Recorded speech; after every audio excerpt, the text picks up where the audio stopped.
BC రిజర్వేషన్ల కోసం సాయిచారి మరణం బాధాకరమని బీసీ సంక్షేమ సంఘం ఉమ్మడి జిల్లా అధ్యక్షుడు ఎన్ఎం ప్రకాష్ మరియు జిల్లా వర్కింగ్ ప్రెసిడెంట్ రాచమల్ల రాజు విచారం వ్యక్తం చేశారు.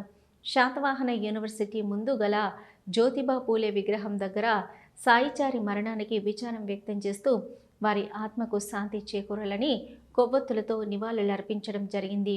ఈ సందర్భంగా వారు మాట్లాడుతూ స్థానిక సంస్థల ఎన్నికల్లో బీసీలకు 42% రిజర్వేషన్లు అమలు చేస్తామని మాట తప్పిన కాంగ్రెస్ పార్టీ సాయిచారి మరణంకు ఏం సమాధానం చెప్తుందని అడిగారు. సాయిచారి మరణం ముమ్మాటికి రాష్ట్ర ప్రభుత్వ ముఖ్యంగా కాంగ్రెస్ పార్టీ హత్యగా అభివర్ణించారు. ఈ కార్యక్రమంలో రజక సంఘం జిల్లా అధ్యక్షులు రాచకొండ నరేష్, బీసీ నాయకులు Manthena Kiran, Vangala రవిగోపాల్, దుంపటపల్లి Muralichari, Kusumbara Adarsh, Gudisela Ramesh, Pandala Ramesh, Sai, KP charitable trust chairman Ponnala Tirupati, Munnukapu సంఘం కోశాధికారి దొంతి రమణ, ఇందిరమ్మ కాలనీ అధ్యక్షులు నాంపల్లి సాయికృష్ణ తదితరులు పాల్గొన్నారు.